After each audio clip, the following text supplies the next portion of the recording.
Let's tell our viewers, if you want to join in and talk to the Assemblyman who is the candidate for the Bronx Borough President seat, you can join us at 718-960-7241. You can share in with a phone call there. Also, you can hit us on the web at perspectives@bronxnet.org. And of course, we will get that email right here on the show. When you talked about the support, one of the things that came to mind was we kind of had this rumored out that you would possibly be a candidate, as well as many other names that actually surfaced when it was time to think about who would fill the borough president seat if the borough president was to be tapped by the Obama administration. But right now, we're only down to 2 names. Are you a little surprised with the fact that we're only down to 2? So many other names were out there as possibilities.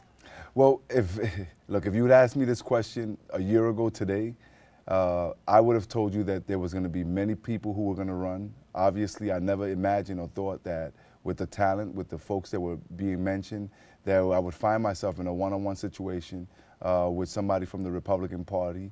However, my candidacy has always been one about the people of the Bronx, about the issues of the economy, the environment, education, healthcare. You know, the healthcare system here in the Bronx is the largest employer, and so we have to make sure that the state of New York continues to fund healthcare, not only because we want to protect jobs, but also because we want to protect families and children who still experience a lot of health disparities. There's a huge health disparity between what you see in the Bronx and other boroughs and other areas. And so come April 21st, I'm going to put, from here on in, I'm going to put my record forward. And I fully anticipate to be victorious. And as we go ahead, we're going to continue to build on this coalition, not only to win a race, but also to govern right and do well for the people of the Bronx. As borough president, how do you plan on dealing with this issue of unemployment? For we know that the Bronx has the highest unemployment rate and has had for many years. The economy definitely not helping now. What do you plan on doing as borough president to help to move that unemployment rate so that way the Bronx is no longer having the highest one out of the 5 boroughs in the city? That's an excellent question, Darren. And when you look at my candidacy and my platform, that's the hallmark of my candidacy. You look at the Bronx and the fact that, like you said, we have the highest unemployment rate. That's a title that we no longer want. And so there's a lot of different entities that are coming here, a lot of different companies. You look at the Bronx terminal market, you look at the development that's happening in the Kingsbridge Armory. You look at now the fact that Yankees Stadium has to tear down the old stadium. Look at Hunts Point with the Fulton Fish Market, the produce market, the meat market. A lot of these companies look to the borough president and my vote, or what would be my vote, in the IDA, the Industrial Development Agency, so they can get triple tax exempt bonds. So they need us also for land use permits and the ULURP process. I want to be able to say to corporate America, we want you to continue to come to the Bronx. We want you to create jobs here. But now we want you to have a certain percentage of the people that you employ come from the Bronx. At the same time, we want to have Bronxites to be job ready.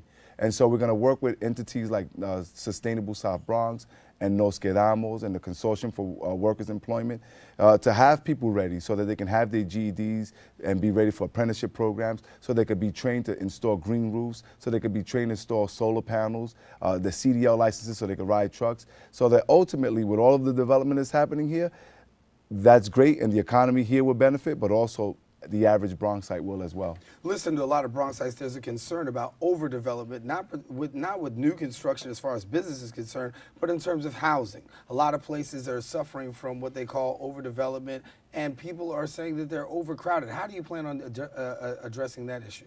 Again, we have to empower community boards as well. Many of these developers are going and making plans before community boards. We have to empower them with land use laws or people who are knowledgeable in them. We have to empower them in terms of what are the ramifications of having more housing here. A lot of times it looks great. We want to encourage affordable housing, but we have to understand that for every action there's a reaction. If you put in a certain building or X amount of structures, it's not just about putting a roof over somebody's head, but you have to understand that now sanitation or the lack thereof is gonna be affected. The fact that parking space, the characteristics of a neighborhood. Look, I grew up in a house, a one-family house with 2 lots on St. Lawrence Avenue. If you look, that house now has been torn down, and in that same property, we have 2, 3 family homes. It's changed the characteristics of that block and that neighborhood. And this is something that I know that people up in Riverdale, just as much as people in Soundview and Harding Park, and Country Club and Morris Park sections of the Bronx, as well as the northern part of the Bronx, they're all interested. So that's why this candidacy is one where many different Bronxites, whether you're Muslim, Italian, Jew, Christian, everybody's coming together because ultimately we're all affected. We're one borough. Talk to us about how you're going to be able to deal with the educational system. Some people have said that one of the worst problems is definitely overcrowding in the school system, and it doesn't seem to be getting any better. So what are your plans in terms of, as borough president, how would you address dealing with the education crisis? And part of that has to do with the overdevelopment, because we wind up having so many houses come in with those families come children, and that's why we have so much overcrowded. We have to have a good long-term plan and long-term approach. But if you look at the state of New York, the way I want to deal with it is on a number of levels.